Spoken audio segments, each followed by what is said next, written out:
مجھے بخوبی یاد ہے ایک دفعہ مجھے اپنے موبائل فون پر ایک پیغام موصول ہوا جو مختصر سے سوال پر مشتمل تھا: یا شیخ، خودکشی کے متعلق شرعی حکم کیا ہے؟ میں نے موبائل فون پر سائل سے رابطہ کیا۔ دوسری طرف سے ایک نوجوان کی آواز آئی جس نے ابھی جوانی کی دہلیز پر قدم رکھا ہی تھا۔ میں نے کہا: معاف کرنا، آپ کا سوال میری سمجھ میں نہیں آیا، ذرا دہرا دیجیے۔ اس نے زندگی سے بیزار لہجے میں جواب دیا: شیخ، سوال تو بڑا ہی واضح ہے کہ خودکشی کے متعلق شرعی حکم کیا ہے۔ میں نے چاہا کہ اسے ایسا جواب دوں جس کی اسے توقع ہی نہ ہو۔ میں ہنسا اور بولا: محتسب پسندیدہ ہے۔ کیا وہ چلایا؟ میں نے پوچھا: کیا ہم یہ طے کرنے میں آپ کا ہاتھ بٹائیں کہ آپ کو خودکشی کے لیے کون سا طریقہ استعمال کرنا چاہیے؟ نوجوان چپ رہا۔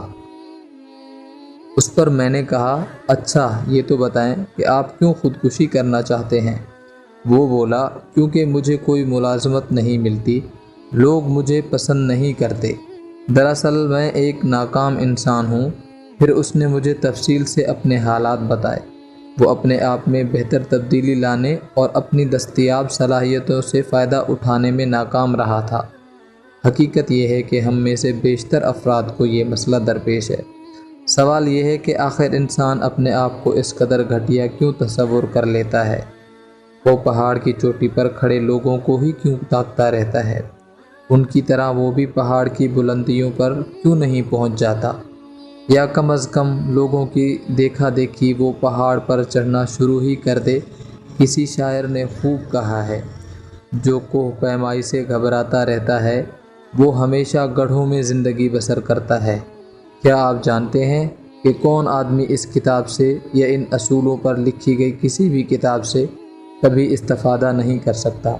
وہ بیچارہ انسان جس نے اپنی بری عادتوں کے روبرو سر تسلیم خم کر دیا ہے، جو اپنی موجودہ صلاحیتوں پر قناعت کر کے بیٹھ گیا اور کہتا ہے کہ میں کیا کروں، یہ میرے مزاج کا حصہ ہے، اللہ نے مجھے ایسا ہی بنایا ہے، میں اس کا عادی ہو چکا ہوں، میں اپنے طریقہ کار تبدیل نہیں کر سکتا، لوگ میرے اس مزاج کے عادی ہو چکے ہیں۔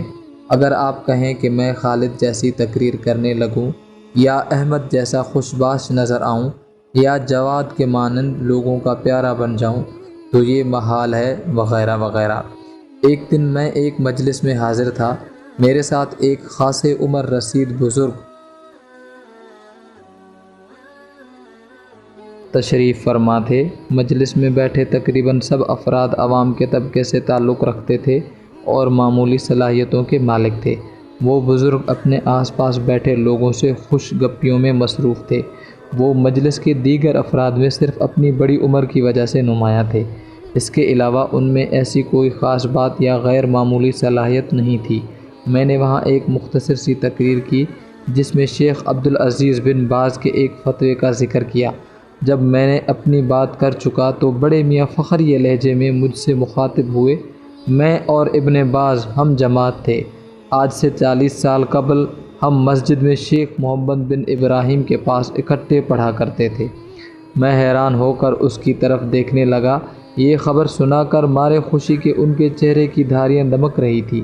وہ اس بات پر بے حد مسرور تھے کہ انہیں کسی زمانے میں ایک کامیاب انسان کی صحبت حاصل رہی ہے، جبکہ میں دل ہی دل میں انہیں ملامت کر رہا تھا: اے لاچار آدمی، تم بھی ابن باز کی طرح کامیاب کیوں نہ ہو سکے تھے؟ تمہیں تو راستے کا بھی علم تھا، پھر تم نے اپنا سفر جاری کیوں نہ رکھا؟ ایسا کیوں کہ ابن باز وفات پائیں تو ممبر و محراب ان پر روئیں، لائبریریاں آنسو بہائیں اور ایک زمانہ ان کی فراق پر نوح کناں نظر آئے، اور جب تمہیں موت آئے تو شاید تم پر رونے والا کوئی نہ ہو، اور اگر کوئی روئے بھی تو زیادہ سے زیادہ دل جوئی کی خاطر یا رسم دنیا کے طور پر۔ ہم میں سے ہر ایک کبھی نہ کبھی یہ ضرور کہتا ہے: میں فلاں بڑے آدمی کو جانتا ہوں، یا میں فلاں کا ہم جماعت رہا ہوں، یا فلاں کے ساتھ میری مجلس جمع کرتی تھی۔ ان باتوں پر ناز نہیں کرنا چاہیے۔ فخر کی بات صرف یہ ہے کہ آپ بھی اسی بلندی پر پہنچیں جس پر وہ فائز ہوئے۔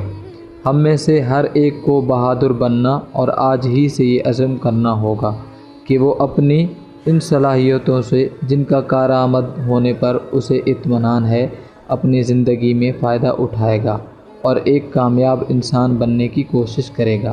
اس لیے ترش رویے چھوڑ کر اپنے چہرے پر مسکراہٹ سجائیں، افسردگی کو خیر بات کہہ کر حشاش بشاش اور خوش باش نظر آئیں، کنجوسی چھوڑ کر کشادہ دلی اپنائیں، اپنے غصے پر قابو پائیں اور اسے بردباری اور ٹھہراؤ میں بدل ڈالیں، مصائب کے گھپ اندھیروں میں خوشی کی کرنیں تلاش کریں، اپنے آپ کو ایمان و یقین اور اعتماد کے ہتھیاروں سے لیس کریں، اپنی زندگی میں دلچسپی لیں، اس سے لطف اٹھائیں۔